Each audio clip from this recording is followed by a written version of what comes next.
I could. We'll now call the hearing to order. And good morning. I want to welcome today's witnesses, Mr. Mark Gaston Pearce, the Chairman of the National Labor Relations Board, and Mr. Richard Griffin, Jr., the Board's General Counsel. I want to thank both of you for your testimony today. I look forward to discussing the NLRB's fiscal year 2016 budget and some recent board decisions and regulations that, frankly, I find troubling, but I certainly want to have the opportunity to have a good dialogue with you about them. I see that the NLRB's budget request includes an additional 30 new FTE. I look forward to discussing the rationale for your request. I also look forward to discussing a few policy items, again, that I find somewhat concerning. The National Labor Relations Act of 1935 recognized the right of employees to organize labor unions in private industry. All governments were excluded from the Act's definition of an employer. No government is covered by the Act. For decades, the NLRB recognized Indian tribes' exemptions from the NLRA's jurisdiction as they are sovereign governments. Incomprehensible to me why the board would attempt to assert jurisdiction over Indian tribes after so much history and precedent. These nations have a right to self-determination, and I'd like to discuss your rationale for infringing upon their sovereignty this morning. As I'm sure you're aware, just last week the House passed Senate Joint Resolution 8 providing for disapproval of the NLRB's regulation on case representation procedures. For an agency that's supposed to be bipartisan, a very one-sided rule in my view. The rule reduces the amount of time allowed between when a union files a petition, the NLRB holds an election, to just 2 weeks. I think that 2 weeks is certainly not long enough to organize something as important as an election of union representation. And it appears that the majority of my colleagues in Congress hold the same view. The rule also requires employers to provide the email addresses and phone numbers of employees to prospective unions. But what if an employee doesn't use email, or important election correspondence gets caught in their spam filter? Under this rule, with such short time notice, an election could be petitioned and held before an employee even finds out about it. I recognize and support the right of employees to elect union representation, and I support the NLRB's mission to ensure that those elections are fair. But this rule advances neither goal in my view. It only makes it easier for unions to organize a workplace. I also have questions about the NLRB's decision on specialty health care, which changes long-standing precedent of what constitutes a bargaining unit by dramatically changing the scope. I wonder if one employee could now be considered a bargaining unit. Isn't the point of collective bargaining? That is, all employees have the right to decide if they want to be represented by a union for purposes of negotiating terms of employment. Finally, I'm deeply disturbed by the NLRB's review of its current joint employer standard. Recent complaints issued against McDonald's for employment decisions, which are the sole responsibility of independent franchise owners, suggest what will come out of this review. The trial bar must be thrilled, because I can't understand who else would benefit from this. The franchise model has been the basis for many successful small businesses. Small businesses are the job creation engine of our economy, and in many cases, subcontractors are an integral part of a contractor's ability to successfully bid for projects. The franchisor and the primary contractor have no control over the employment decisions of distinct entities with which they enter into contractual arrangements. Why then should they be liable for those decisions? It seems to me that the unions and their lawyers want to be able to sue for more money, and the NLRB appears set to enable them. Hope you can convince me otherwise. I'll be asking questions about these issues shortly. I want to yield now to distinguished ranking member, Ms. DeLauro, for her opening statement. Thank you very much, Mr. Chairman. Thank you, Chairman Pearce, and thank you, General Counsel Griffin, for joining us to testify here this morning. 2015 marks the 80th anniversary of the National Labor Relations Act, a landmark law that secured the freedom of workers to represent themselves in the workplace and designated the National Labor Relations Board to defend it. The NLRB's role is to ensure that workers can form or join a union, be represented by that union in collective bargaining, and be free from retaliation for doing so. These are basic rights. Today, the NLRB continues to do its job as outlined by the law. It considers unfair labor practice charges filed by individuals, by businesses, and by unions, works to find fair remedies in workplace disputes, and prosecutes violations wherever they occur. Quite frankly, I find it a bit peculiar from a budgetary perspective that we are having this hearing at all. Only 4 years ago, this subcommittee held a hearing to analyze the NLRB's $274 million operating budget, which amounts to less than 1/5 of the percent of the total budget authority, which is under our jurisdiction. In the intervening 4 years, the subcommittee has not held budget hearings for many of the agencies under our purview with much larger multi-billion-dollar budgets. Moreover, since our last hearing on the NLRB, this agency's budget has been actually cut by 12% in real terms. But I doubt some of my colleagues are here this morning to express concern about budget cuts to the NLRB. Instead, I fear that this morning's hearing is simply an opportunity for yet another assault against workers' fundamental freedoms. In recent years, we have seen Republican governors roll back labor rights in Wisconsin and Michigan, among other states. Some groups are even pursuing this attack on the county level. Just last week, the House majority voted to overturn a modest set of updates to the NLRB's union election procedures. Those procedures have not been revised for several decades, and many of the updates were needed because of the way the Internet has changed how we communicate and access information. These revisions are designed to clear away unnecessary barriers, excessive delays, and frivolous litigation that make it more difficult for workers to exercise their basic right to a free and to a fair choice. Some would have the barriers remain. I am pleased to say that none of my Democratic colleagues voted for what I view as a partisan attack, and I am encouraged that President Obama has announced that he will veto it. The truth is that many on the majority side are not just opposed to unions. They are opposed to the basic right of workers to bargain collectively for better wages and benefits. Let me be clear. The freedom to form or join a labor organization and to bargain collectively, in my view, is sacrosanct. The NLRB's updated election rule favors neither employees nor employers. It simply enables workers to decide for themselves whether or not to join a union without endless delays, litigation, and intimidation before they can cast a vote. We know why we need these reforms. A study from the Center for Economic and Policy Research found that among workers who openly advocate for a union during an election campaign, 1 in 5 is fired. Other research suggests that as many as 25 to 30% of union organizers lose their jobs during these campaigns. The longer an employer is able to delay the election process, the more likely it is to engage in illegal and unfair labor practices to block or influence the election. Even if an employer's actions are later found to be illegal, they can still be an effective intimidation tactic. Many employers are more willing to pay fines and back wages if it means they can deter a fair union election. I know that we will hear a lot this morning's hearing about so-called, quote, activism by the NLRB, so I want us to be clear about the actual content of the reforms that some find so objectionable. All they are designed to do is to modernize and streamline the union election process. For example, parties may file election petitions and voter lists electronically rather than by mail or in person. Employee contact information, which previously included only names and home addresses, will now include phone numbers and email addresses if those are available to the employer. Employers will be required to provide more detailed and complete information to their employees on the petition. Employers will be required to identify issues with the petition at least one business day before the pre-election hearing. Litigation that is not necessary to determine whether to hold an election will be deferred until the post-election stage. These, in my view, are common sense reforms. In truth, there is nothing radical about the mission of the NLRB or the way it does its job. Mr. Chairman, if I might, there is a fact sheet that I would like to get inserted into the record, the hearing record, if I can. Without objection. Thank you.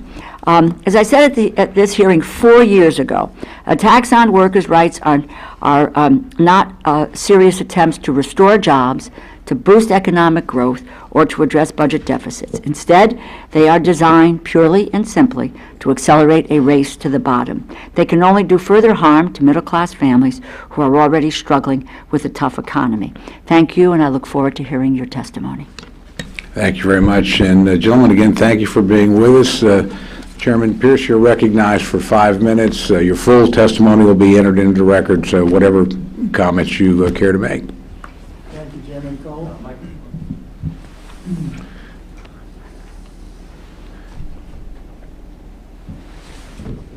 Chairman Cole, Ranking Member DeLauro, and members of the subcommittee, I am pleased to appear before you today. I'm privileged to serve as chairman of the National Labor Relations Board, which, as mentioned, will celebrate its 80th anniversary in July of this year. Since its creation in 1935, the National Labor Relations Board has been tasked with enforcing the National Labor Relations Act. This agency has never functioned without controversy, as we deal with the challenges workers and businesses face in our nation's ever-changing economy. Indeed, labor law continues to stir spirited debate, as we have seen played here in Congress.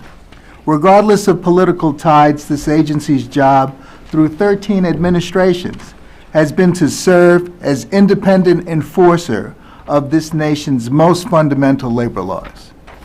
My colleagues at the board and I take this duty very seriously and strive to do so in a responsible and fair fashion.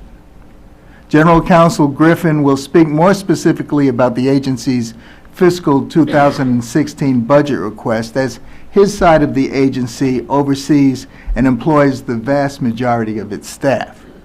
On the board side, my side, we have 149 full-time equivalents, and the board's funding allocation presents about 10% of the overall agency budget. Last year, the board issued 248 decisions in contested cases, 205 unfair labor practice cases, and 43 representation cases, which involves elections. During the first quarter of the current fiscal year, the board has issued decisions in 119 cases. If we continue on this course, we will have one of the most productive years on record. This is not to say that there are not issues affecting the agency's case processing. Over the past 2 years, there has been continuous debates in the Senate over confirmation of board nominees. This has resulted in numerous vacancies impacting the board's ability to process cases. Faced with a loss of quorum, recess appointments were made by the board and were later challenged in the case of NLRB versus Noel Canning, which the Supreme Court decided in June of 2014. Following that decision, 103 cases were returned to the board for reconsideration. I understand that for the parties involved in these cases, expeditious resolution is critical. To that end, my colleagues and I committed to resolve all these cases within 1 year of the issuance of the Supreme Court decision. We are very well underway to getting that done. To date, just 18 cases are left to be decided. My colleagues and I have also instituted an enhanced alternative dispute resolution process. This process will help minimize unnecessary and protracted litigation. The board has issued a final rule amending its rules and regulations governing representation case procedures. The final rule is intended to enable the board to more effectively administer the NLRA. It includes several changes to existing procedures designed to reduce inefficiencies and streamline representation case procedures. Mr. Chairman, the fiscal year 2016 budget request before you will enable our agency to provide workers and businesses with the efficient and effective case resolution that they deserve. We have an important role to play in the nation's economy, and we need adequate resources to fulfill the responsibilities of enforcing the National Labor Relations Act, as we have proudly done for 80 years. Thank you for this opportunity to address the subcommittee, and I welcome your questions. Thank you very much, Mr. Chairman. Mr. Griffin, we'll go to you next. Again, your full statement will be entered into the record, but you have 5 minutes to comment on whatever you care to. Thank you very much, Chairman Cole, Ranking Member DeLauro, and members of the subcommittee, thank you for asking me to appear before you to discuss the agency's fiscal year 2016 budget request. The National Labor Relations Board is responsible for administering the National Labor Relations Act. The Act ensures the right of private sector workers to organize and bargain collectively with their employers and to participate in concerted activities to improve their pay and working conditions with or without a union. The Office of General Counsel serves as the agency's investigative and prosecutorial branch. I also serve as the agency's Chief Administrative Officer. I have general supervisory authority over the agency's 26 regional and 24 satellite offices and directly oversee 7 headquarters divisions responsible for case handling, administrative, financial, and personnel functions. I'm privileged to work with extremely talented professionals, administrators who ensure that the agency is properly serving the public. They do this through investigating and prosecuting unfair labor practice cases, handling representation elections, and providing support for mission-critical functions. Our fiscal year 2014 statistics illustrate our fulfillment of our statutory responsibilities. In excess of 23,000 cases were filed last fiscal year. 20,415 were unfair labor practice cases, 72.3% of which were resolved within 120 days of filing, and the rest were representation cases. Unfair labor practice charges are filed by individuals, businesses, and unions. After investigation by our regional offices, 64.7% of unfair labor practice charges, almost 2/3, were found to be without merit and dismissed or withdrawn. For those deemed meritorious, 93.4%, more than 9 in 10, were settled. When litigation had to be pursued, 85% of our unfair labor practice and compliance cases were won, in whole or in part, before the NLRB and an administrative law judge, and 84.6% of our cases in the courts of appeals were enforced or affirmed in whole or in part. We recovered over $44 million, predominantly in back pay, on behalf of employees, and secured more than 3,000 offers of reinstatement.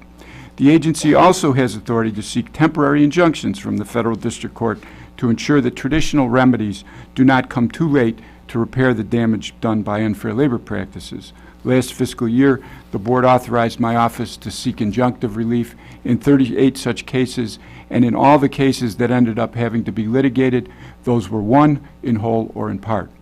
The agency's successful resolution of disputes between employers, unions, and employees implements our congressional mandate to promote industrial peace. In this regard, the efficient resolution of workplace disputes saves all parties from expending significant time and resources in debilitating industrial conflict.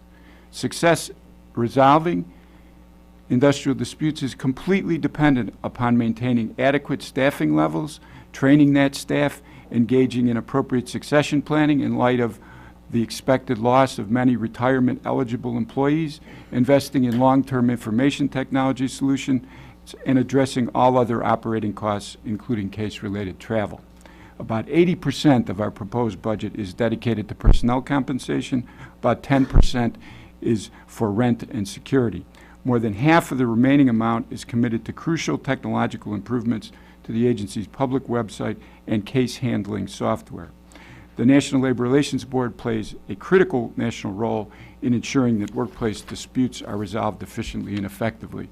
There is no private right of action under the National Labor Relations Act, and thus workers, employers, and labor unions depend entirely on the agency to resolve their disputes. Without sufficient funding, both workers and employers stand to lose. Employees unlawfully fired for joining together to get better wages and working conditions will lose. Employers subjected to jurisdictional disputes or unlawful picketing will lose. I assure you that in fiscal year 2016, the agency will continue to execute our congressional mandate in a fair and timely manner. The agency's budget request will help us to carry out our important statutory mission. Mr. Chairman, thank you again for inviting me today. I look forward to working with you and am happy to respond to any questions that you or any other members of the committee may have. Well, thank both of you gentlemen for being here, and I know we do have some differences on some issues, but I appreciate the commitment to public service, and and the desire to do the right thing.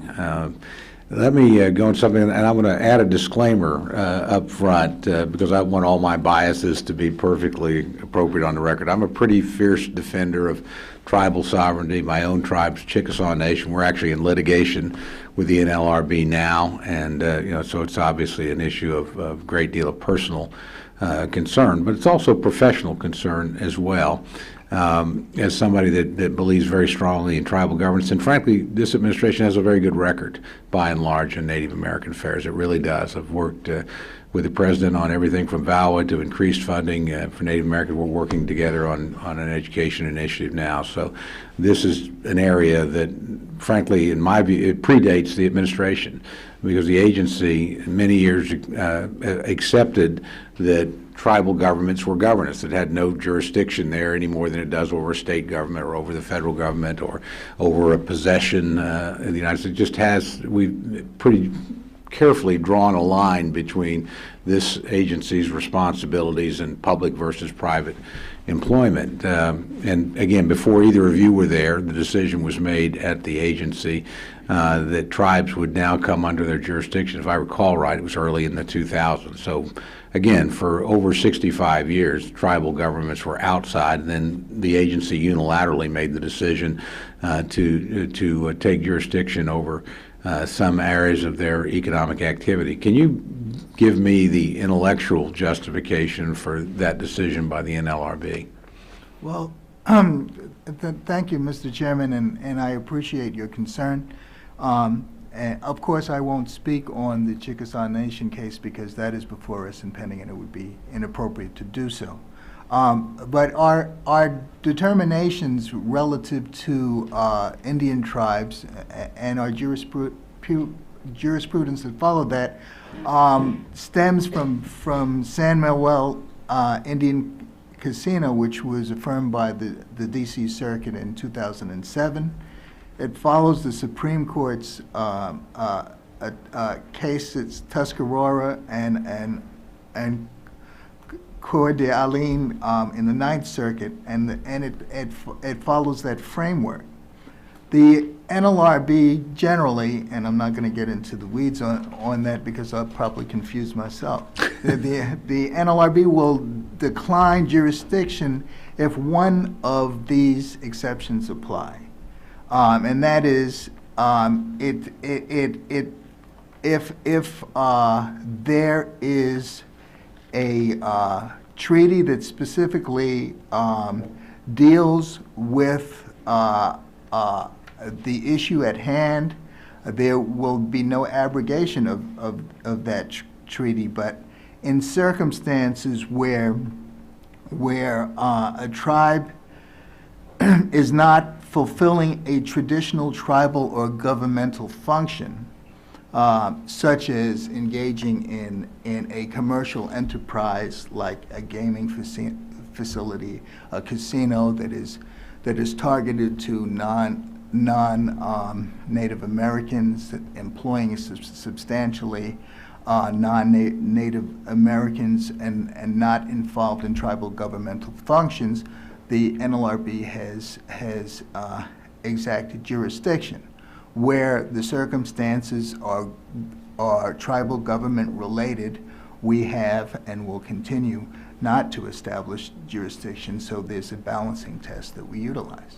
Well, a couple of points in response and then another question. I'm sure we'll revisit this several times in the course of the hearing. And without getting specifically in the case of San Clemente's, that's a tribally operate corporation, chartered corporation. There's a big difference with the Chickasaws who operated directly through their Department of Commerce, so they would regard it as a governmental function. And since the income is what funds their government, because these are governments that we don't allow to tax, we don't give them the full governmental authority, they would argue, and most tribes would, and by the way, just for the record, you mentioned the case you prevailed. If I recall, the Chickasaws actually won the opening round of this case in federal court in Oklahoma City. It now goes to you, and then my guess is this is going to go through the court system because most tribes feel very strongly about this. But again, we see a big distinction between entities that are operated by a government and that fund the activities of those government that evidently you don't see. Let me ask you this, and again, I'm running out of my time, so I'll come back to this. But, and this may predate you, so if you need to take this for the record, that's fine.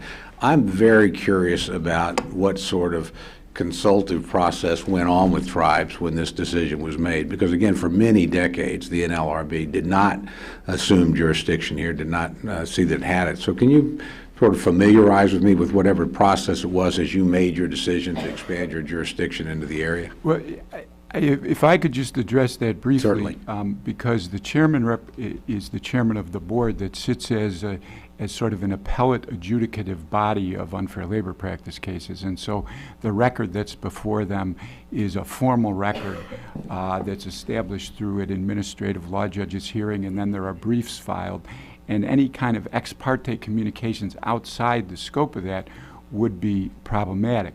On the other hand, my office constitutes the sort of investigative and prosecutorial office, and we engage in fairly extensive discussions with the parties before proceeding. And so I can't speak to the time at which the San Manuel case was initiated. As you mentioned, it was before our time. And I would note that your point, which is that there are cases in the circuit that it encompasses Oklahoma, which includes the 10th Circuit. The 10th Circuit law may end up being different than from the D.C. Circuit, and this may end up in the Supreme Court.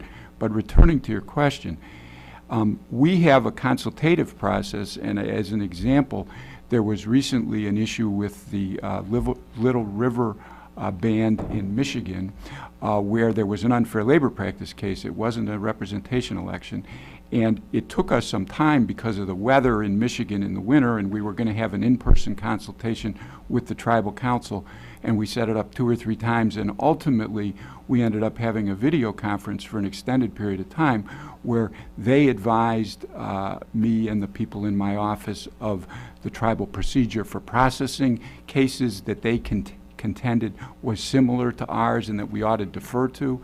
And we had an extended back and forth. Now, ultimately, we didn't agree with them, but we did engage in a full consultative process, and I certainly would commit that that's the kind of discourse and respect for the tribal government that we'd want to. Again, I'll make this quickly because I've abused my time, and the gentlelady's time is next, and she's been very kind. And I'll come back to this, but the thing I'm trying to get at is number one, I'm not questioning your process or your effort to arrive at a fair decision. And again, this predates your time, so this might be a discussion for another time. But I am very interested in how and when the decision was made, again, before either of you were in your current positions, that the NLRB decided it had jurisdiction in an area which for decades it had never asserted jurisdiction in. So that's just a personal effort, where did the idea come from? Why was the decision made? Because it does cause a great deal of consternation among a lot of Indian tribes. They see themselves as subjected to a jurisdiction that they never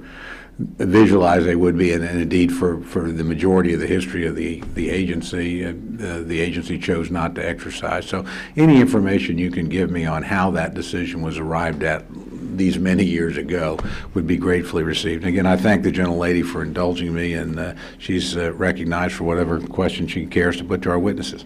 Thank you very much, Mr. Chairman.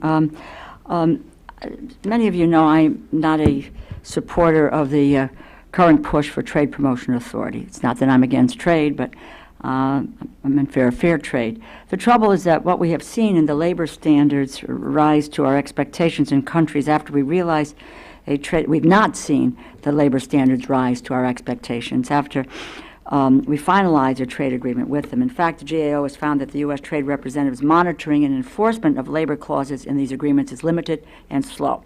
So I know how difficult it is to enforce labor standards in foreign countries, but I'd like to better understand how the NLRB fulfills its fundamental mission to enforce our labor laws here at home.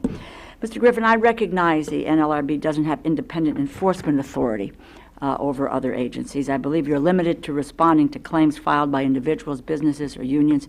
Could you describe briefly the process of an investigation through one of your field offices? What are the challenges that you face in enforcing our labor laws? And then I'd like to move to another question. Thank you, Member DeLauro. You're correct. We're different from, say, Wage and Hour in the Labor Department where they have independent investigative authority. We don't have that. We have to wait till either an employee or a union or a business files a charge. Once the charge is filed, the regional office in which it is filed assigns an investigator to the case, seeks the evidence from the charging party in support of the charge, which generally includes the taking of affidavits by the field investigator, and then contacts the charged party, whether it be an employer or a union, and seeks to obtain evidence from them in terms of what their position is with respect to the charge. As a general matter, that evidence is also sought in the form of affidavits, and generally speaking, cooperation is not forthcoming with respect to an affidavit. We'll get a statement of position from the charged party or something like that. Upon review of that evidence, if there's sufficient information that's been put together to reach a conclusion as to whether or not the charge has merit, that determination will be made by the region. In the absence of sufficient evidence, we do issue investigative subpoenas in a relatively limited number of cases, seeking either documentary or testimony type evidence. Once the regional office makes the merit determination, then absent settlement, a complaint will issue, and at that point, counsel for the general counsel will proceed to litigate that complaint in front of an administrative law judge, and then once the administrative law judge makes the determination, there's an appeal to the board. If the board finds a violation, the board's order is not self-enforcing, so that if the respondent, the charged party, chooses not to comply, then the board has to go into the federal courts of appeals to enforce the board's order. And if the order is enforced, then failure to comply obviously becomes a matter for contempt of the federal court. But it is a process, and that process has its challenges. Mm-hmm. Okay. In your testimony, Mr. Griffin, you note that regional offices determined nearly 2/3 of the charges for unfair labor practices are without merit. Of the remaining cases, over 90% are settled without litigation. That suggests to me that the NLRB either dismisses or settles about 98% of all charges of unfair labor practices. It doesn't sound to me like an activist agency. If anything, I'm concerned that the number of cases the NLRB pursues is too low. Of the remaining 2% of unfair labor practice charges that result in litigation, you note that the NLRB, in whole or in part, about 85% of the time, wins about 85% of the time, and the NLRB decisions are upheld in the Court of Appeals about 85% of the time. That sounds like a high success rate as well. First, can you explain why such a high percentage of charges are dismissed or settled? Second, what usually prompts a case to proceed to litigation? Do you pursue settlements in all cases and only pursue litigation if an employer refuses to settle? Or is there a small percentage of cases that you're so egregious that you feel that strongly about pursuing the litigations? Again, it's also my understanding NLRB does not have the authority to issue fines or punitive remedies, as you pointed out. You're to force corrections to make someone whole by paying back wages. Just say, and we can come back around to that, are any enforcement tools that would help you to reach better outcomes? And are there tools that would serve as a deterrent to businesses that are bad actors? Well, let me respond. Thank you for the opportunity to discuss this. Let me first say that we are open to settlement at any point in the process, but we do have fairly strict guidelines about what will constitute a settlement, and our guidelines, for example, for back pay, there's got to be at least 80% of the back pay owed in order for it to be a settlement, and we, generally speaking, are successful in getting close to 100% of back pay owed. So it is true that we settle a lot of cases. 98%, is that accurate? About 98% Well, of the claims are I settled? haven't done the math Okay. between dismissal and they're either dismissed or settled. I think that's pretty close to correct. Of the last year, there were a little over 1,200 complaints issued. There were more than 20,000 charges that were filed. So I haven't gone right down to what percentage that turns out to be, but I think approximately 1/20th is 5%. With respect to the remedies, you are correct that we are limited by statute to remedial relief. We cannot do penalties. We cannot do treble damages. We cannot do any of those kind of things that are available under other statutes. We are limited to remedial relief, and in that regard, our usual relief is back pay, reinstatement, and posting a notice indicating what conduct has been done that is against the law and a commitment not to do it again. Thank you. I'm sorry, Mr. Chairman. Believe me, I set the example, so I was the problem, not you. Next round. Okay, me too. So with that, just by order of arrival, we'll move next to my good friend from Tennessee, Mr. Flashman. Thank you, Mr. Chairman. Chairman Pearce, good to see you this morning. Counsel Griffin, good to see you as well, sir. Mr. Chairman, I have a question for you, sir. In response to the Senate's introduction of a Congressional Review Act resolution of disapproval on the NLRB's Representation Case Procedures Rule, you issued a statement, sir, on February the 9th, noting that, quote, both businesses and workers deserve a process that is effective, fair, and free of unnecessary delays, which is exactly what this rule strives to accomplish, end of quote.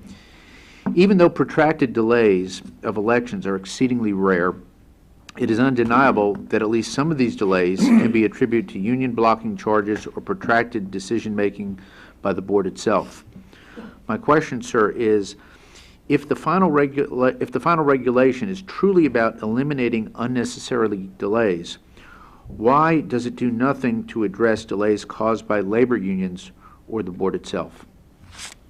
Thank you, Congressman, for the opportunity to talk about that. It should be noted that the rulemaking that we've engaged in was designed to streamline, modernize, and make uniform and transparent the regulations that are currently in operation. The idea is to present a set of circumstances where those people filing petitions, those people having to respond to those petitions have clarity and the operation can run smoothly and more effectively. That's the responsibility we have to the American public. Our responsibility clearly doesn't end there. That's one part of the process. We're addressing and pursuing all aspects, including how fast elections are dealt with when they're appealed to the board in Washington. It should be noted that the rule also addresses blocking charges. There are aspects of the rule that require a higher standard of for blocking charges, where those bringing those charges would be required to bring in their proof in an expeditious manner so that it can be dealt with efficiently and quickly. Okay, I have another question, sir. How much has the board spent to date, and I don't know which one would like to answer this, either one of y'all.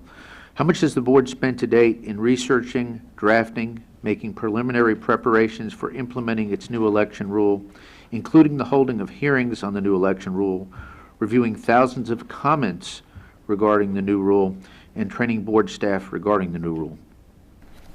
Well, and thanks again. I believe that it's my responsibility to ensure that the agency operates efficiently and effectively, as I mentioned previously. This rule is part of that effort, and the ultimate goal of the rule is to promote efficiency.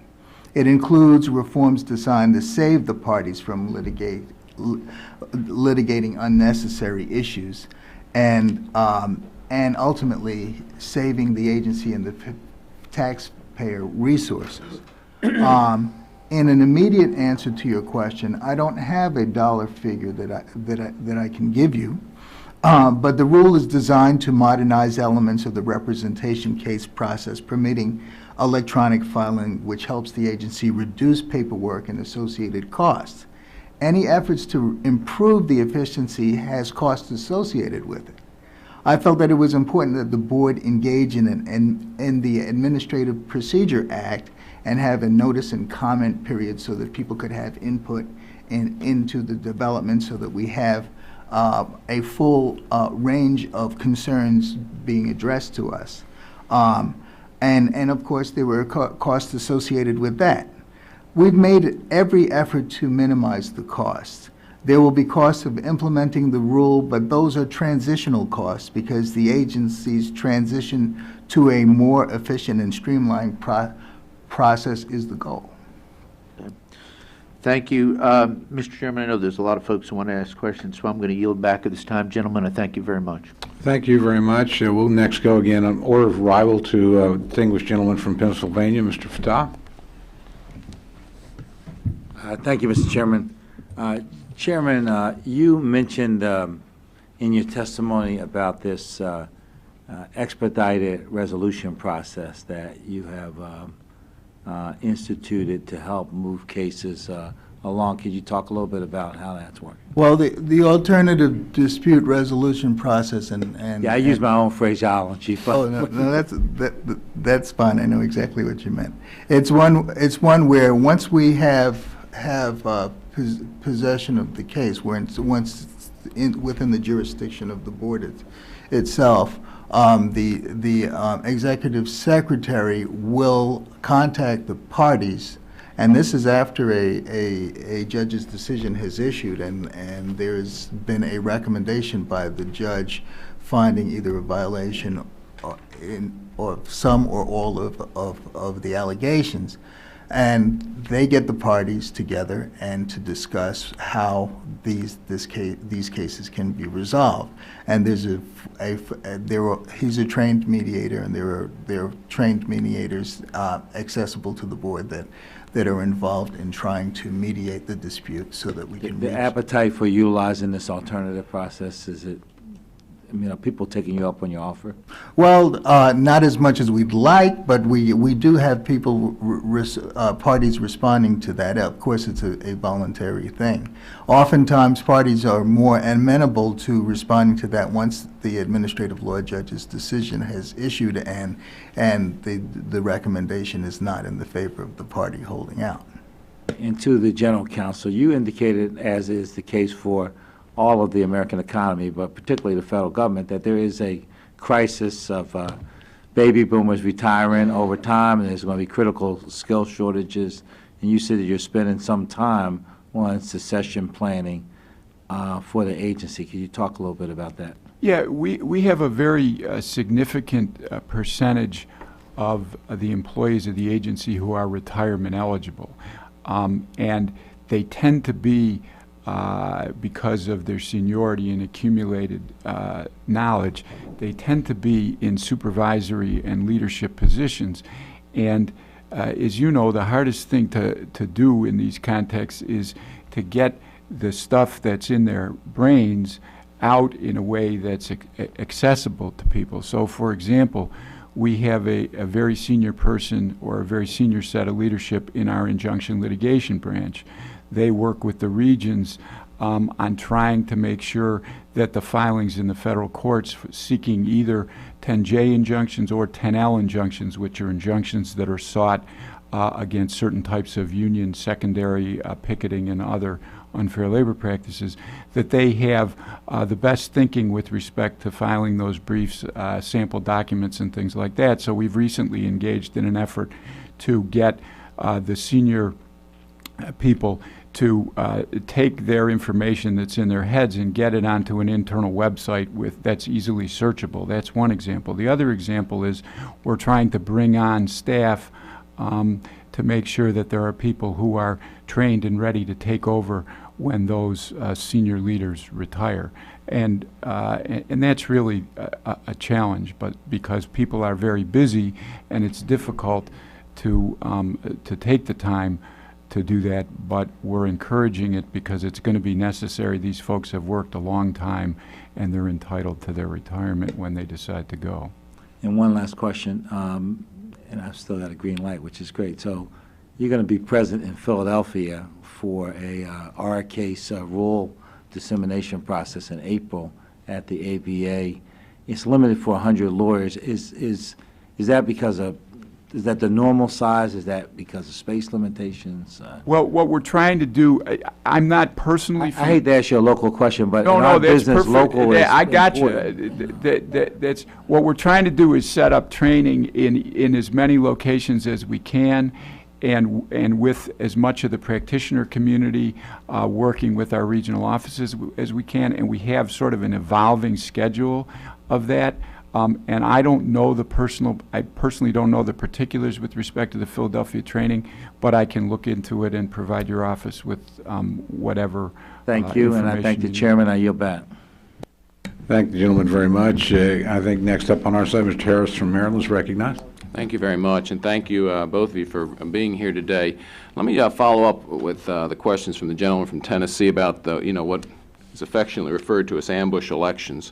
Because I tried to figure out why you'd call them ambush elections, so you're going to have to educate me a little bit on this rule. So the way my understanding kind of compresses the time frame for elections, so that which is triggered on, I guess, when a petition for representation is somehow transmitted to the employer. Is that from the NLRB, that petition for representation? How does the employer notify that this time frame is triggered?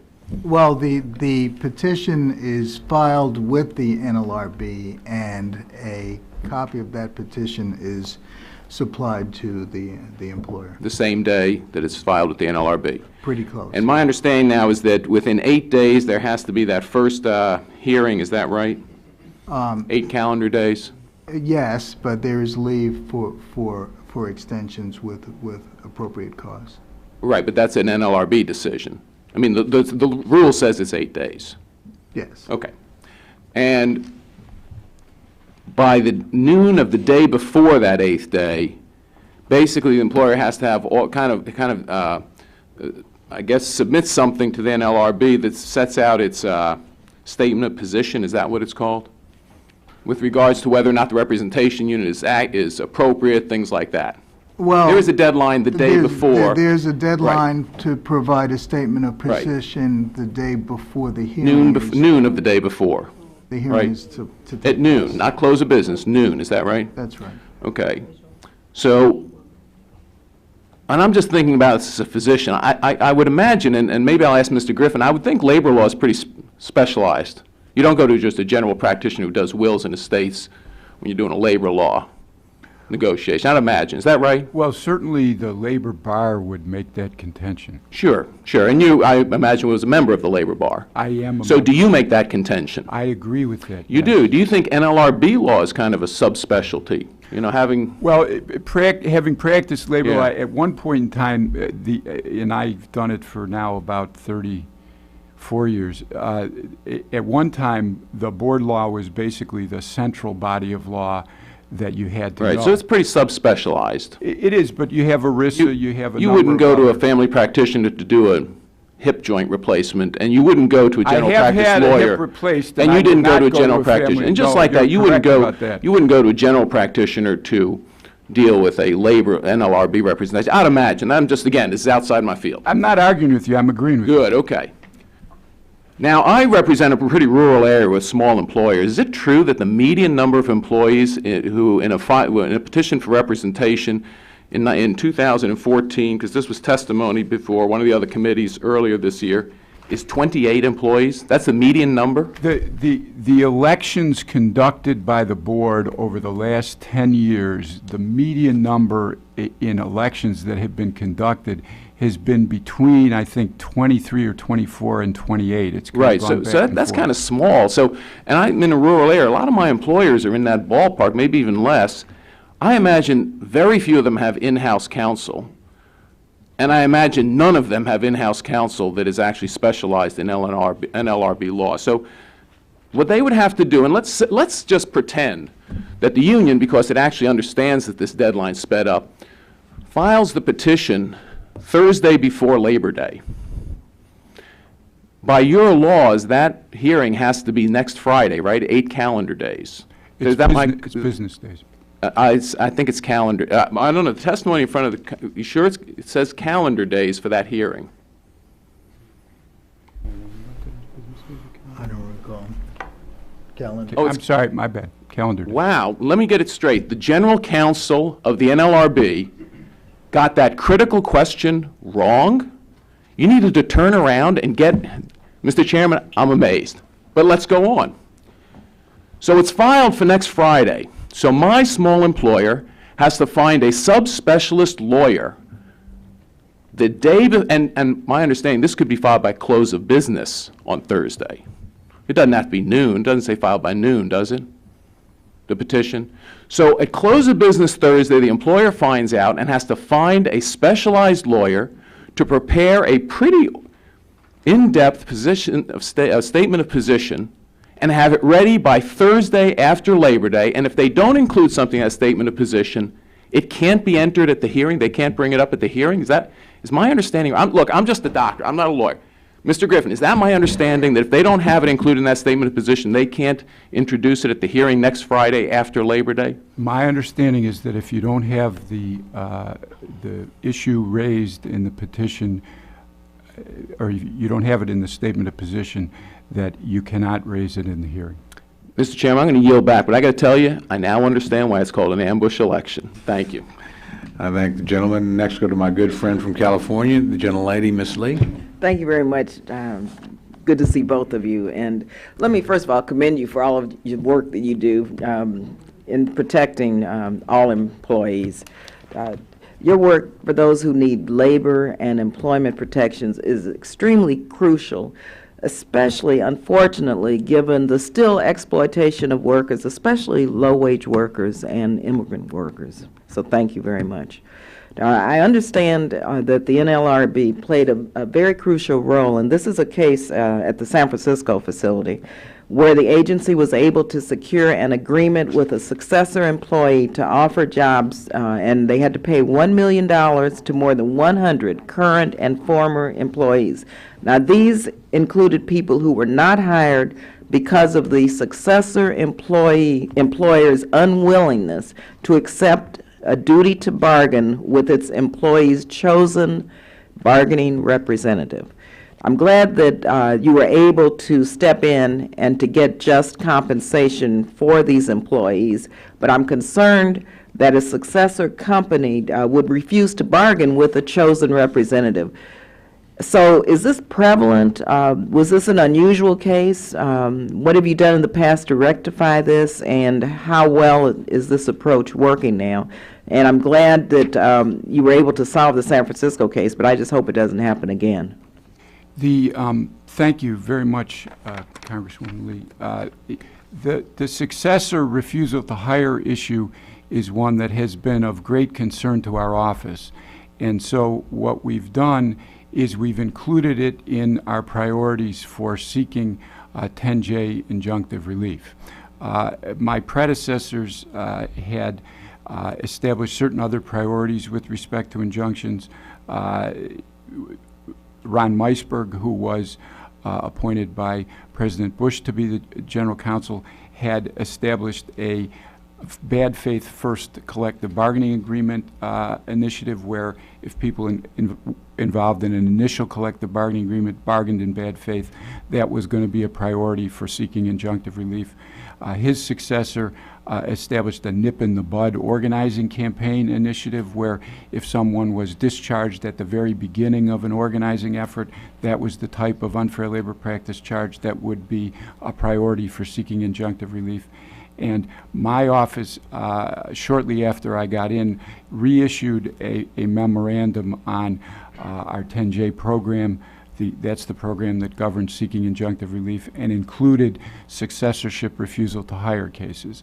Because the problem with these cases is if the successor employer chooses not to hire deliberately in order to avoid the bargaining obligation, they then start to act unilaterally in changing terms and conditions of employment without negotiating with the union that should be in place. And once these cases get a little too far down the road, it's very difficult to put them back together again. The employees who should have been hired are scattered to the four winds. They have to work. They have to go someplace to work. So it's very difficult to get them back to their jobs. And so we think that those are cases where temporary injunction should be sought quickly to address the kind of situation that arose in San Francisco. Are these cases prevalent, or is they are. I can't say they're prevalent, but when they occur, they are very serious matters, and that's why we've made them a priority. Good. And let me ask you about your outreach efforts. I know you all have mounted now an effort to make sure that workers understand their rights for fair pay and adequate working conditions, and that if these rights are violated, they have the right to file a claim. I'm concerned about ensuring that immigrant workers and people who have limited English language skills understand what these, what your outreach efforts are indicating, what to do. Are these materials linguistically appropriate, and are they being reached, the immigrant populations? Well, this is a real challenge for us, and so what we have done is tried to make our materials available in other languages. We've also engaged in discussions and reached agreements with the embassies of Mexico, Ecuador, and the Philippines to provide information through the embassies and the consular offices to workers from those countries who are working here in the United States, and also to business owners from those countries. Are you doing with any nonprofits who are working with immigrant groups? Do you work with them also? We try to do that through our outreach efforts. We have very successful in certain regions that we're trying to use as kind of pilots. In the Chicago area, for example, we've been very successful in reaching out to community groups, to faith-based organizations, and to other organizations to try and work with them to advise people, workers, of their rights. Okay. Thank you very much, Mr. Chairman. Thank you. Thank you. Again, going by the order, my good friend from Virginia, Mr. Ridgell, is next. Thank you, Mr. Chairman. And Chairman Pearce, Mr. Griffin, thank you very much for being here today. Thank you. Chairman Pearce would like to address this first question to you. Let's say, for example, I'm an employee at a company that has been targeted for unionization that's subject to the rule that was you recently issued there at the board. What rights do I have as an employee to have my personal information not disclosed to those seeking to unionize the business?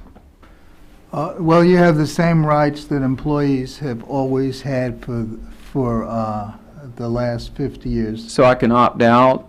Can I opt out of having my information disclosed, my home email address, or my personal email address, and my shift schedule, or anything like that?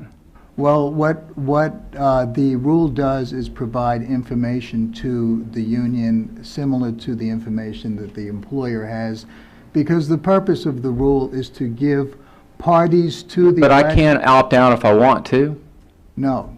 I can't. Just like an employee cannot opt out from an employer deciding... I see that as profoundly different, but if I proactively want to opt out, I can't.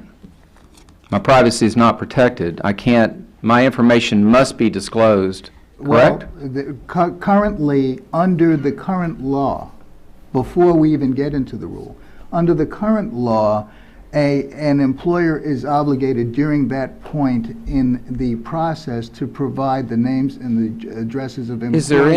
Is there any provision under which the group trying to unionize has to no longer use that personal information? Let's say that the effort was unsuccessful to unionize. Is there any obligation by those seeking to unionize to not use that personal information going forward. The rule specifies that the information should only be used for the representation proceeding. Well, I mean, just during that certain period, or can they keep it and use it in a year from then, or 2 years from then, perhaps? They perhaps could, yes. All right, let me ask you, I think going back to what Dr. Harris was asking about, the shortening of the time, if you just look at the statistics on it, 95% of the elections take place within 60 days, average is less than 40 days, 2/3 of the outcomes are in favor of unionization. It does seem like it's a solution in search of a problem. What was the genesis of this? What was the concern that would cause you to accelerate this with the problems, I think, that Dr. Harris pointed out that were valid? Well, I guess I don't agree with the premise that what we did was we streamlined the operation. We didn't accelerate anything. Nothing in the final rule mandates that elections be held in a particular time period.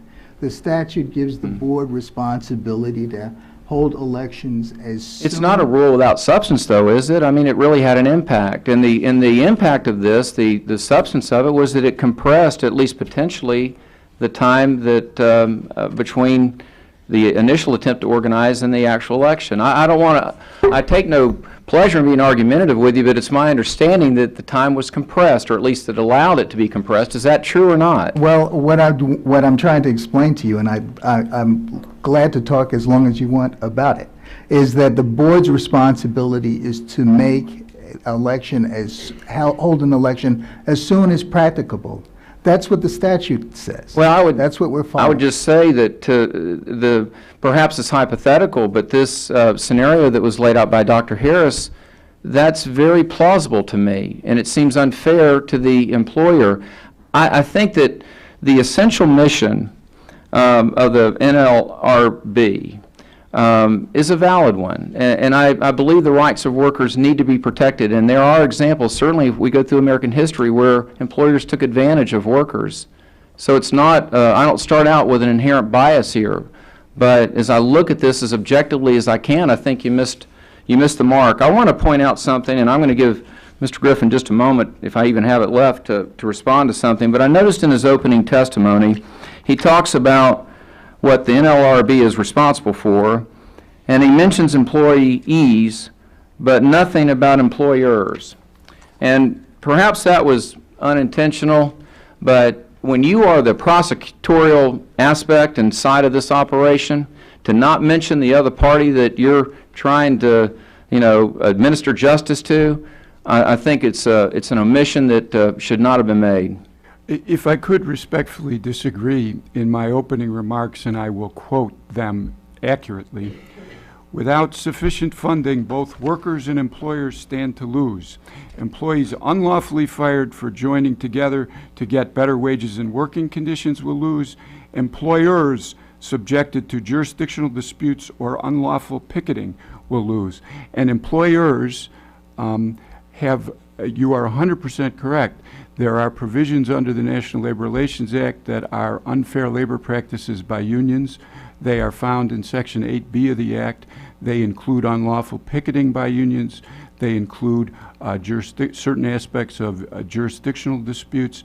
They include unlawful aspects of unions taking action against their members or employees, and we pursue those matters just as seriously and have an obligation to pursue them just as seriously as we have. I appreciate your clarification on that, and I thank the chairman for letting us go over just a minute, and I'd still reference paragraph 2 of your testimony. Thank you very much. I yield back.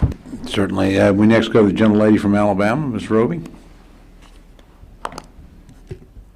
Sorry, I thought there was somebody on the other side in front of me, so apologize. Thank you, Mr. Chairman. For both of you, thank you for being here today. There have been complaints, and I'll use McDonald's as the example here, that the current rules that the NLRB is supposed to work under have been now,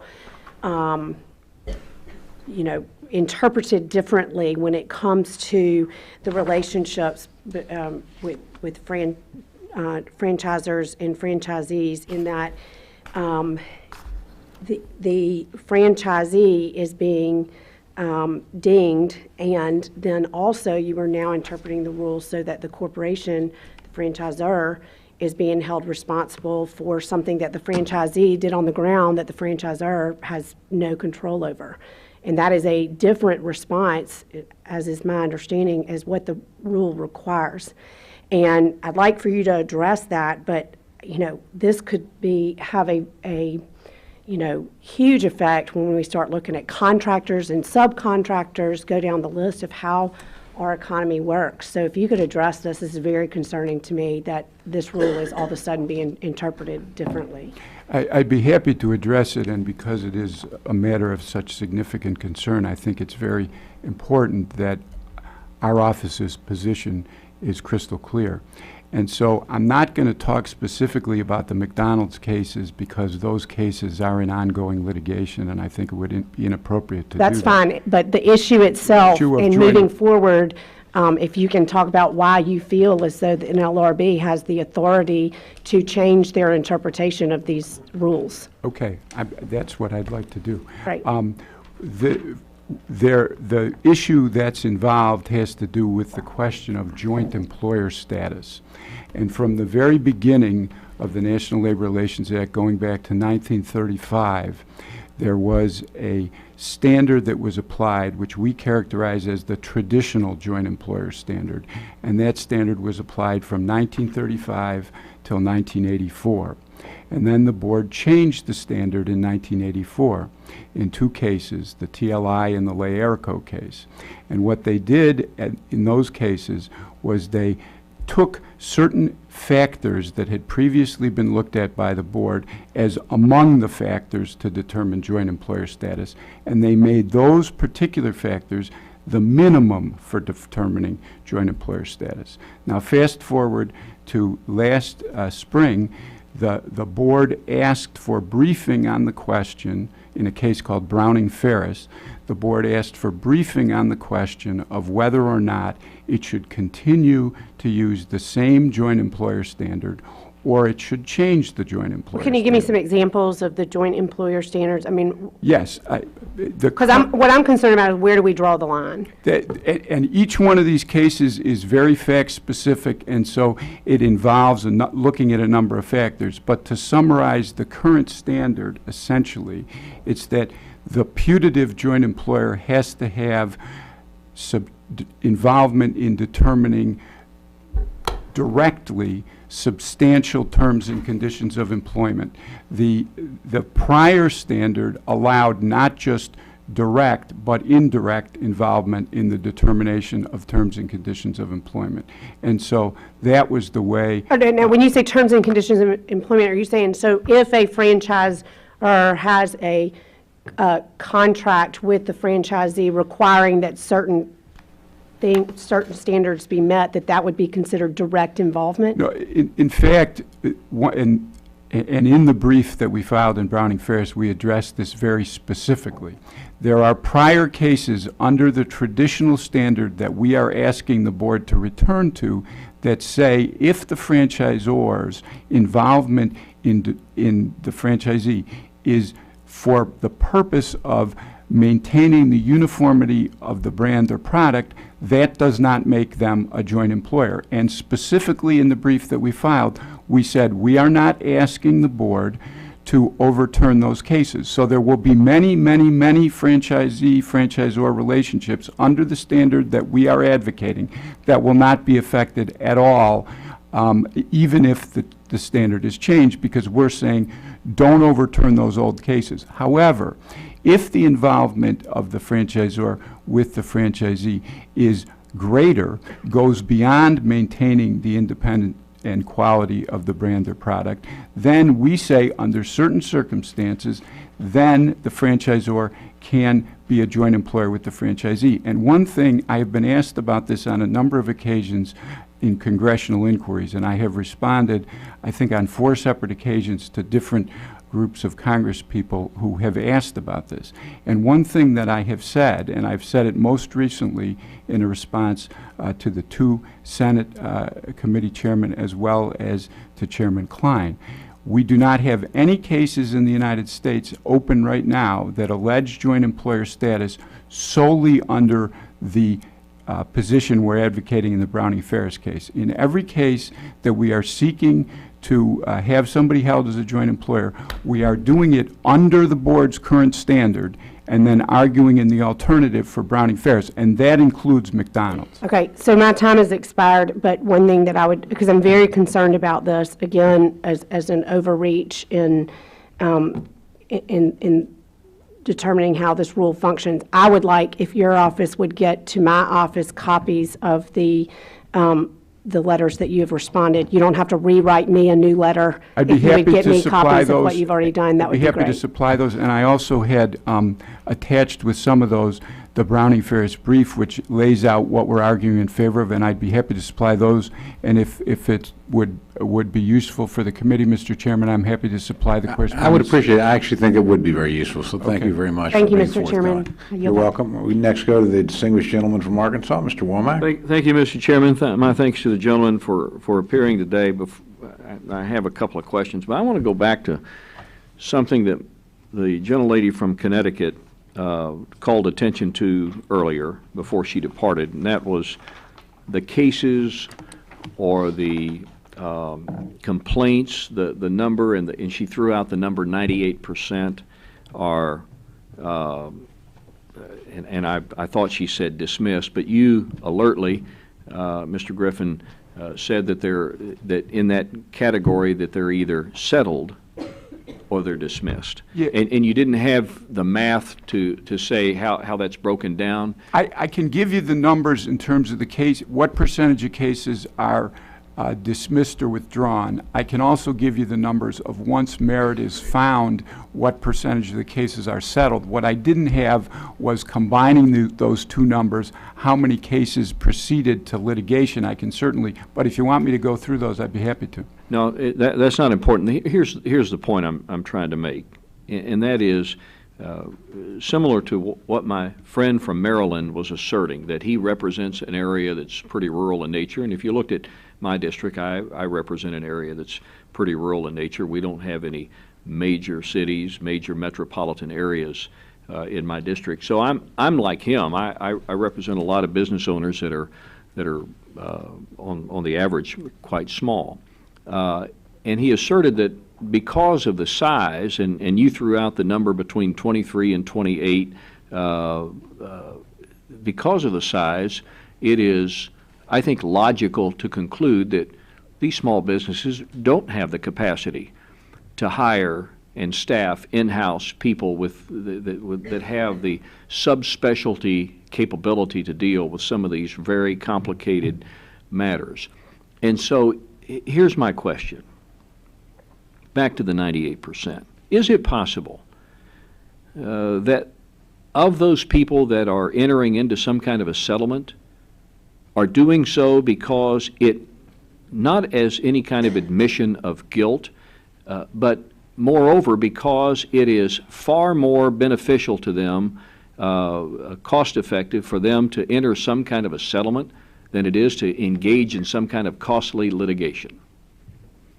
Is it possible? Well, the reason and motivation for why parties enter into settlements and why they ask for non-admissions clauses or why they choose to seek to pay more money and to avoid other things or post the notice and pay less money, those types of things I think are pretty much going to be dependent on the individual circumstances of each case.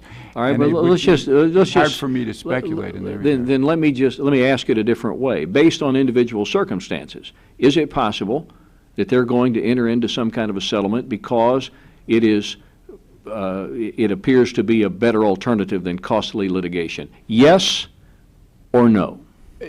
My understanding of why people enter into settlements is that as business owners, they make a judgment about what's best for their business. Okay, so if it is, back to my theory, back to my example, if they, if because of the fact that this could be very costly to litigate, then I think you're agreeing with me that it's possible that in this 98% number that Ms. DeLauro threw out a minute ago, that because a great number of these people have settled could be more a factor of it's more advantageous to them to settle than to enter into costly litigation. I think you're agreeing with me, but don't let me put words in your mouth. Thank you for that. I believe that, as I said, people make judgments about settling for reasons that they consider in the best interests of their business. So if a business owner or a labor organization feels that the settlement is better than the litigation, then that's one factor that may enter into the settlement. There are people who will, for matters of principle, litigate things that would be very inexpensive to settle for a very long time, and those people obviously make a different calculus. Well, we took the very better part of my 5 minutes in trying to get the shorter answer to that particular question. I'll come back to my others later, and I yield back. I think you'll have the opportunity.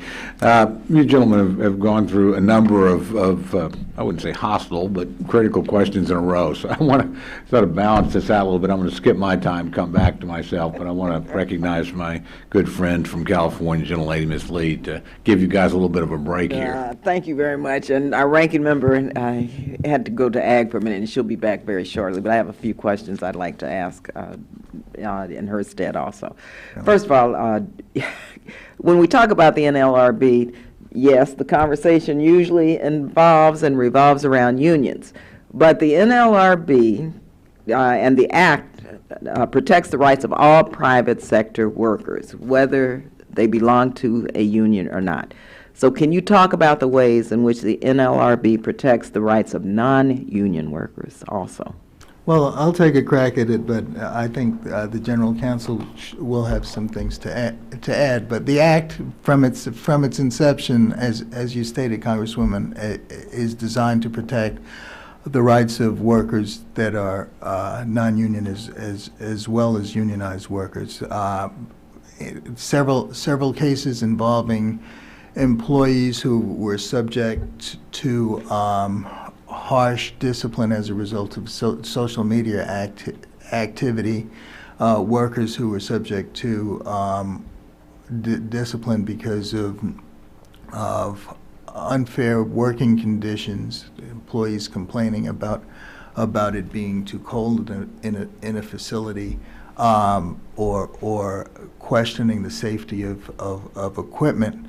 These are substantially, all of these cases are cases involving employees that there's no union present at all. It's these employees coming together to assert their rights relative to terms and conditions of employment. And it's our responsibility to service those employees. Yeah, I agree 100% with what the chairman said.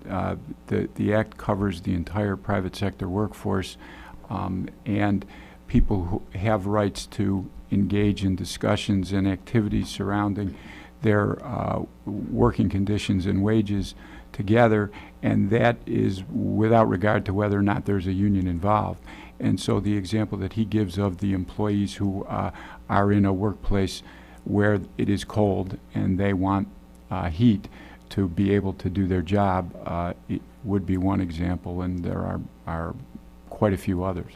I might add that there are existing today rules that employers have prohibiting employees to discuss their wages with each other.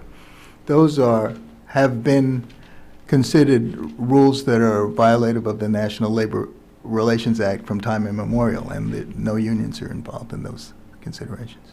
Let me ask you now, and thank you very much. I hope the other side understands that very clearly. I'm sure you do, Mr. Chairman, but you know, all the attacks seem to be centered around protecting union workers only, but this is about all workers, all employees, and their right to fair working conditions, fair wages, clean, safe work environments.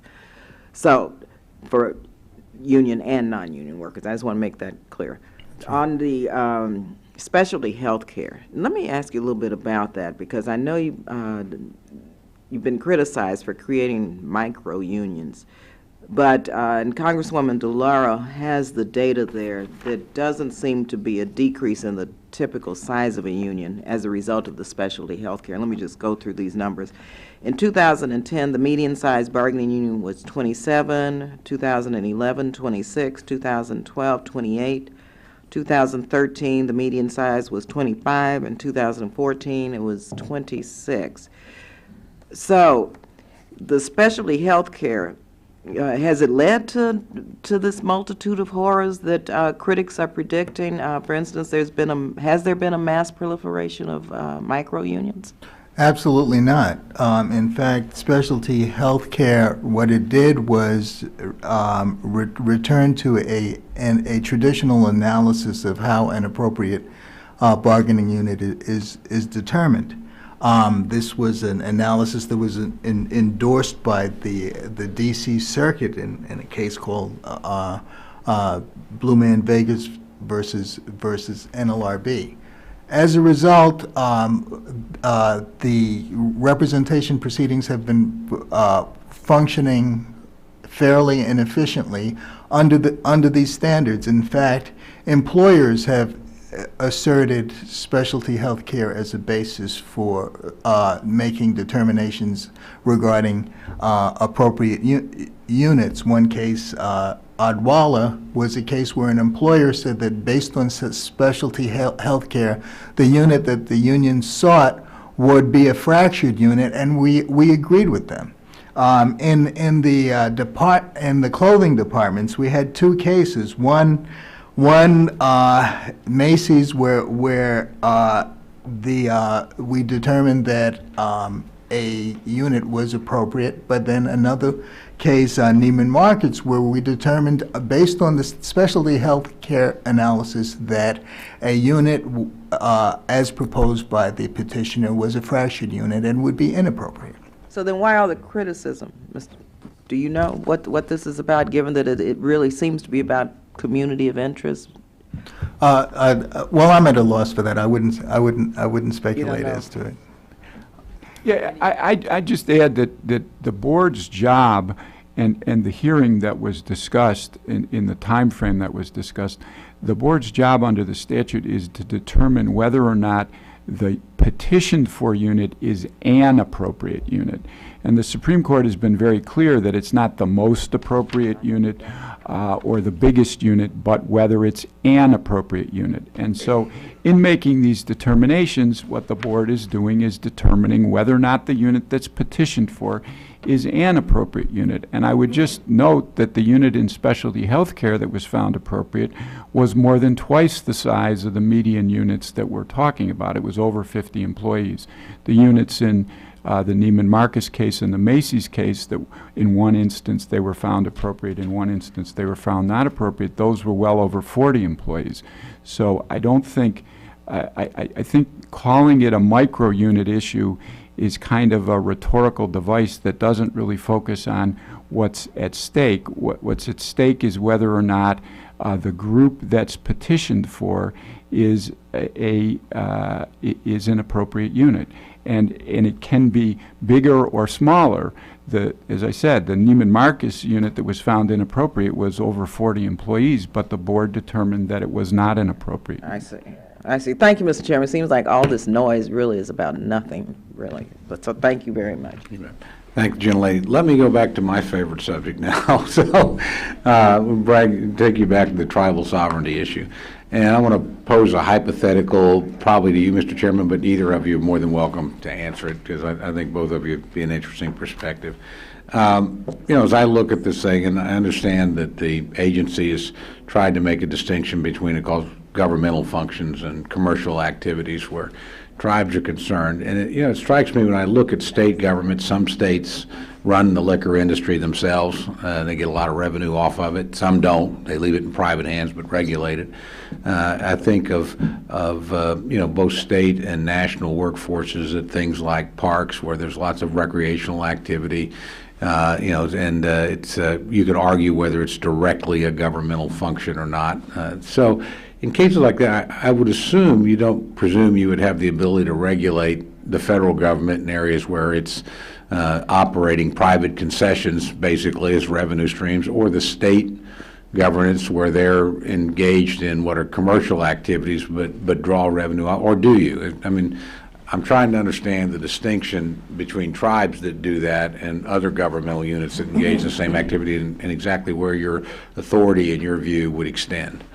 Well, if I understand you correctly, Mr. Chairman, we would not get involved in state regulations unless those state regulations have gone into areas that are within our jurisdiction. Are there, and I don't mean to interrupt, please, can you give me some examples of where that would be? I mean, where you have felt the need to do that? Please. Just as an example, I think the distinction that's drawn is whether or not, if I'm following your question correctly, is whether or not the function is performed by a state government or a federal government employee, or it's a function that is performed by a contractor or some other entity. And the line is pretty clear in terms of the jurisdiction of the statute, that both state employees and federal employees are not covered by the Act. There has been, over time, a varying standard that's applied to the contractors, although it's been pretty much the same standard for a while. And basically, without getting into the nuts and bolts of how the standard gets applied, if the work's done by the contractor, the board will assert jurisdiction over the contractor, not over the state employee or state employees. I understand that distinction. How would that apply then in a case where, take a tribal entity, again, the person performing work is a direct employee of the tribe, of a governmental unit. They're not a contractor, they're not independent, they are working directly for the tribe. Their paycheck is drawn there, their supervision is directly in line with governmental activities or with the, so that's to me where I'm having a hard time seeing where you can do it to one but not to the others.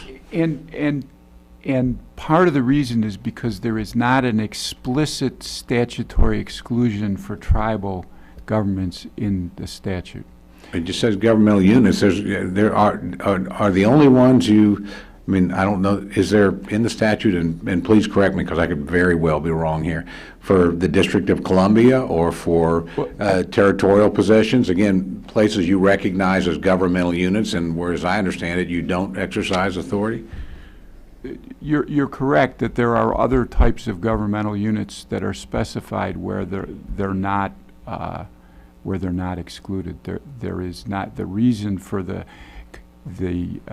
assertion in the context of the tribes is there's not a specific statutory exclusion with respect. Well, but what I'm asking is, in all these cases that you choose not to, that has to be listed. I mean, all these entities. I mean, do we list America Samoa or possessions of the United? We may well. I'm not familiar. The precedent on the board taking jurisdiction of employer is that the definition of employer is supposed to be interpreted broadly because of the remedial purpose of the statute. So absent a specific statutory inclusion, the board's tendency is to assert jurisdiction. There are circumstances in which the Supreme Court, for example, in the context of religious institutions, for example, has said the fact that they may be private sector employers, there are circumstances under which the board is well advised not to take jurisdiction because of the potential First Amendment implications. And the board relatively recently just decided a case in this area, kind of drawing the line where it will and won't assert jurisdiction in those instances. We'll come back to this again, but let me just end with this, and I'll certainly give you an opportunity to reply. But I mean, this is a real friction point, because if you looked at the history of the relationship between tribes and the federal government, there's been case after case, and this is not directed at you, of overreach by federal authorities into the legitimate jurisdiction that had been recognized either in statute or by precedent. And I think that's what we have. This is my personal opinion in this particular case. I think it's going to be a point of great friction. With that, and again, if you care to say something, that's fine, or I'll come back in another round, because I'm not quite done with this yet, but fair enough. I just didn't want to end with something and not give you an opportunity to respond. I want to go to my friend from Arkansas, Mr. Womack. Thank you, Mr. Chairman, and, at the risk of kicking the specialty healthcare horse a little more, I'm going to kick a little more. Chairman Pearce, help me understand what the board found that wasn't working with what I believe is a long-held standard, which held that a wall-to-wall unit of all store employees was the appropriate bargaining unit. What wasn't working? Well, I don't believe that that was a long-held standard. A wall-to-wall unit. What was the long-held? Well, it depends on the industry. There were in department stores or in certain facilities, the determination as to whether or not a wall-to-wall unit was appropriate depended on the function of the particular store. If there was functional integration and there were the sharing of responsibilities to an extent where you had a community of interest so intertwined that it justified that kind of determination, that was what was the case. Now, specialty healthcare, as I said previously, does not introduce something new. What it does is returns to a traditional standard. It lays out whether there's a question concerning representation for an appropriate unit. As the General Counsel stated before, an appropriate unit was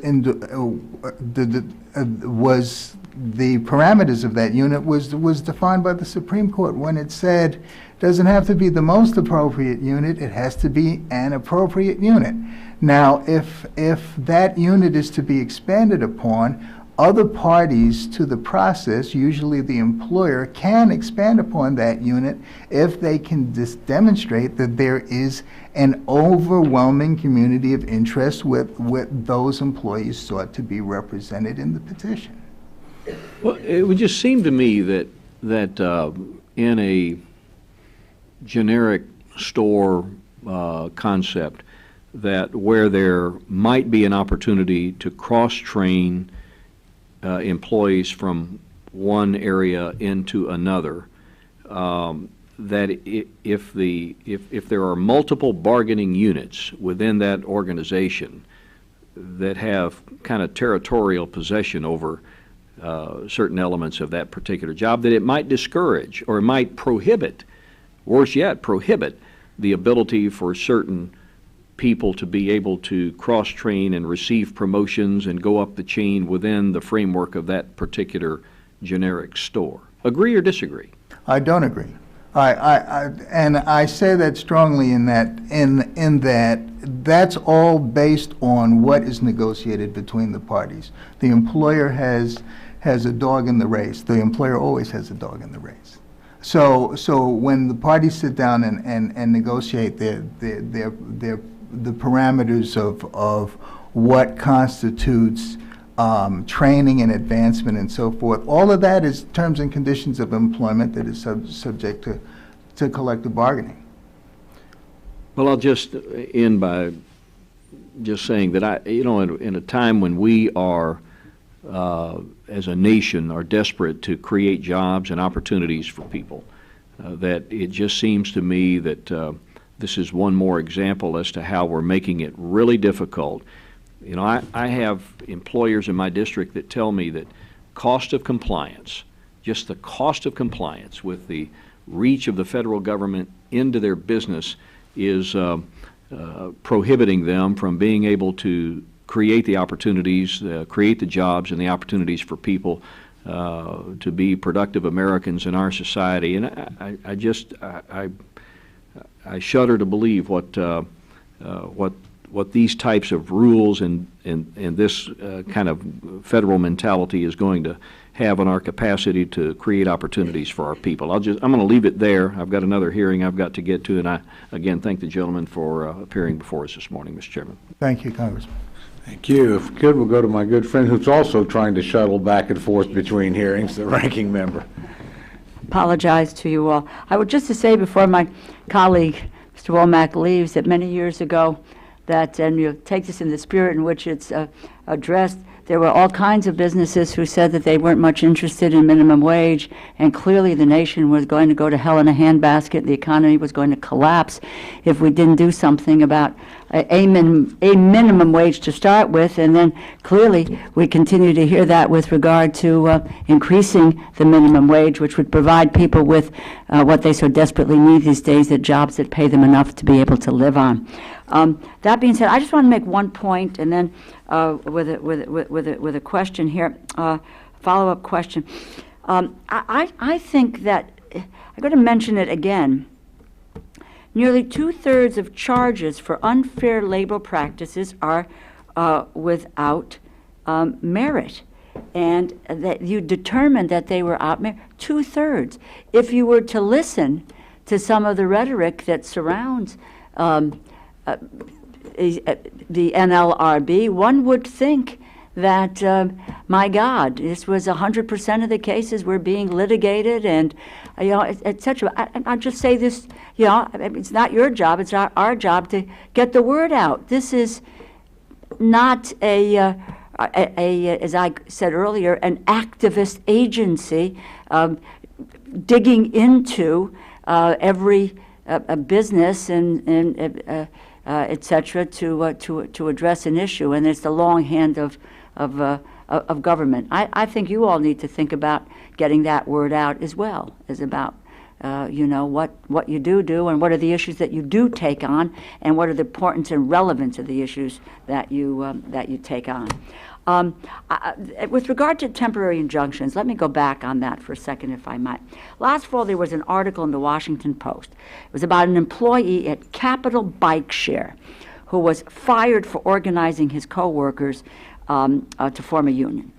The employer confirmed that this individual was fired for his organizing activity, but they said it was because he had a supervisory role, which the employee disputed.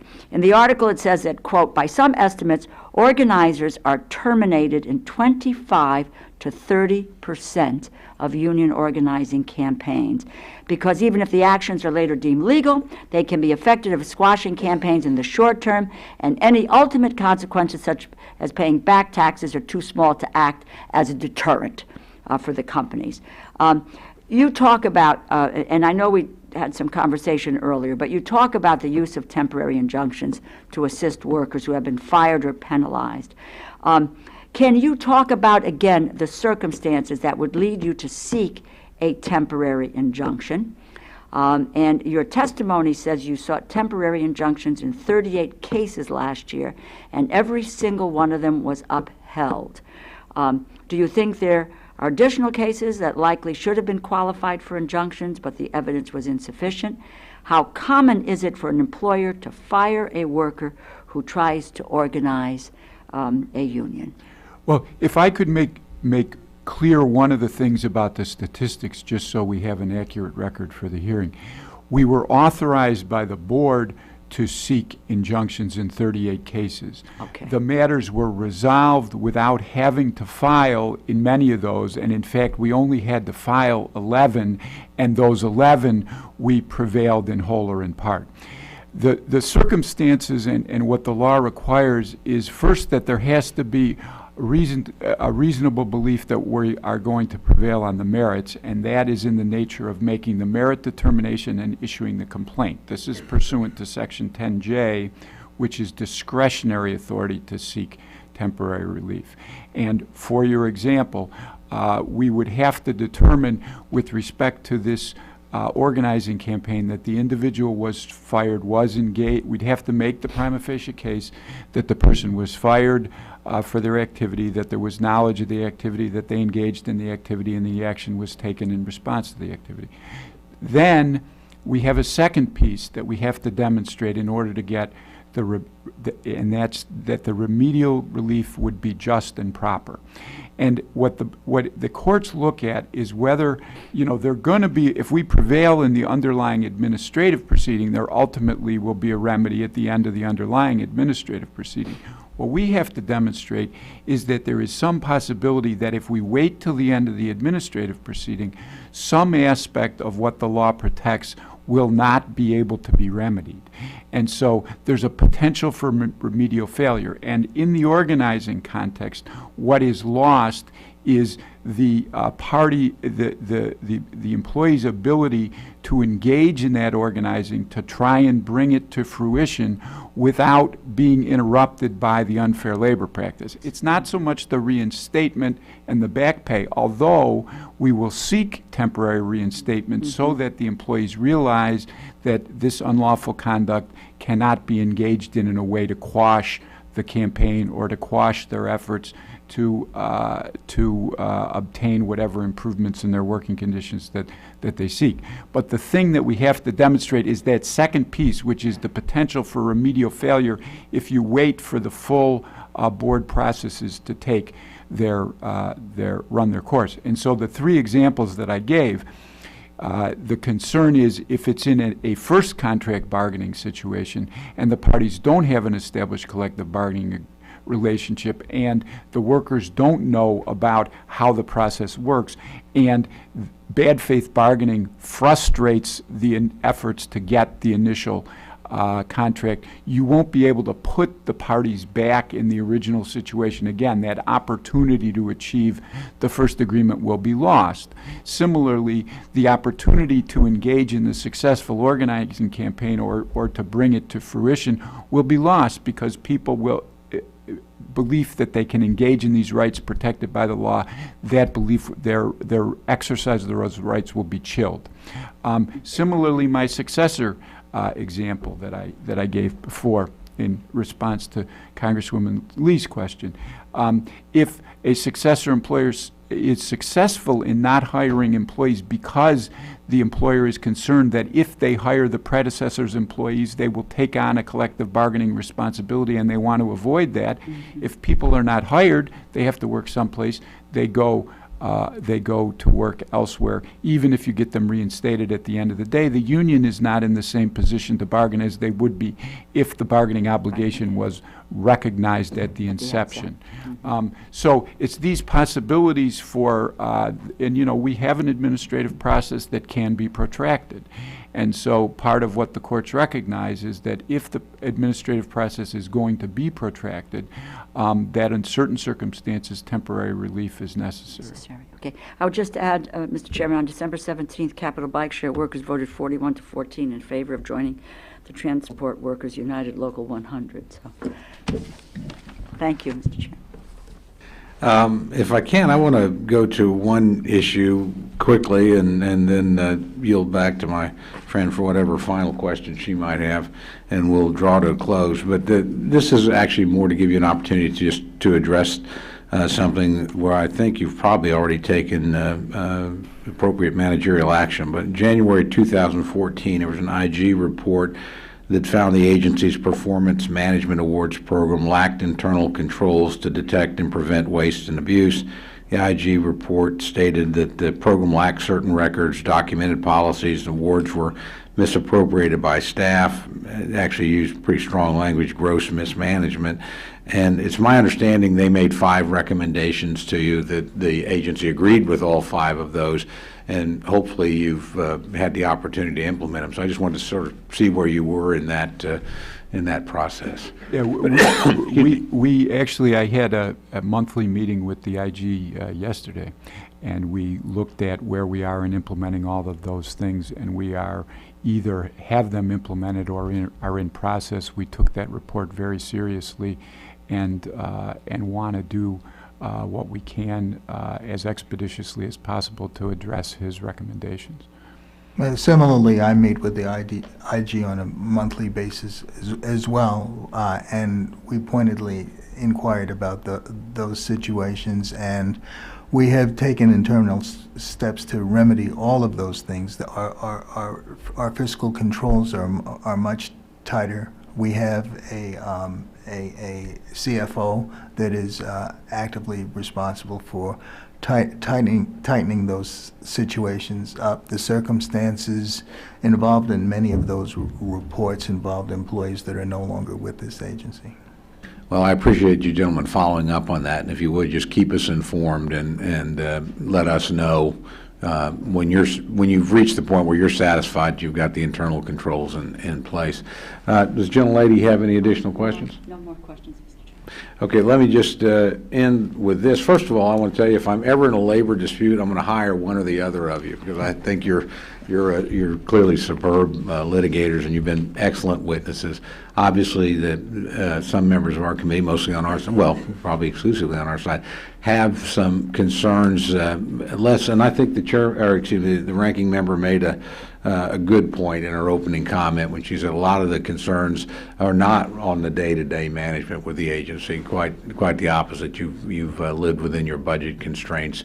Well, it doesn't mean you'll get what you ask, because we're going to have a tight budget year around here. But these are not unreasonable kinds of requests that you've put in front of us in terms of your own budget. And I appreciate the speed with which you followed up on the IG's report and the effort to do the right things there. So there probably is a philosophic difference, in some of the areas where we see you pushing to expand. You would argue, I assume, that you're responding to the labor market or doing what's in your inherent abilities, and we'll just have those disagreements in areas like franchisees and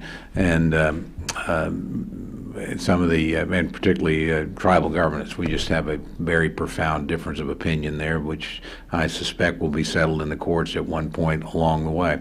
But again, I want to thank you for what you do, because the right to organize and the right, and Ms. Lee made this point very well, of non-union workers to still be afforded the protections they're entitled to are important. And the fact that you're pushing to look after people sometimes that don't have the ability to organize and look after themselves is not missed by this committee, and is appreciated. Where we differ, we'll make those points ever. But that doesn't lead me to question your professionalism or the dedication of the people in your agency to try and make sure that American workers have the rights to which they're legally entitled and the protections to which they're legally entitled. And I appreciate the fact you both devoted your entire careers, or much of your careers, to doing exactly that, both in the private sector and now here in the public sector. So just thank you very much for your service. Thank you for taking the time to come before the committee. I know we had some questions where we disagree, but I thought you handled them extremely professionally, and appreciate the attitude with which you approached them. Thank you very much. So thank you. With that, our hearing's adjourned.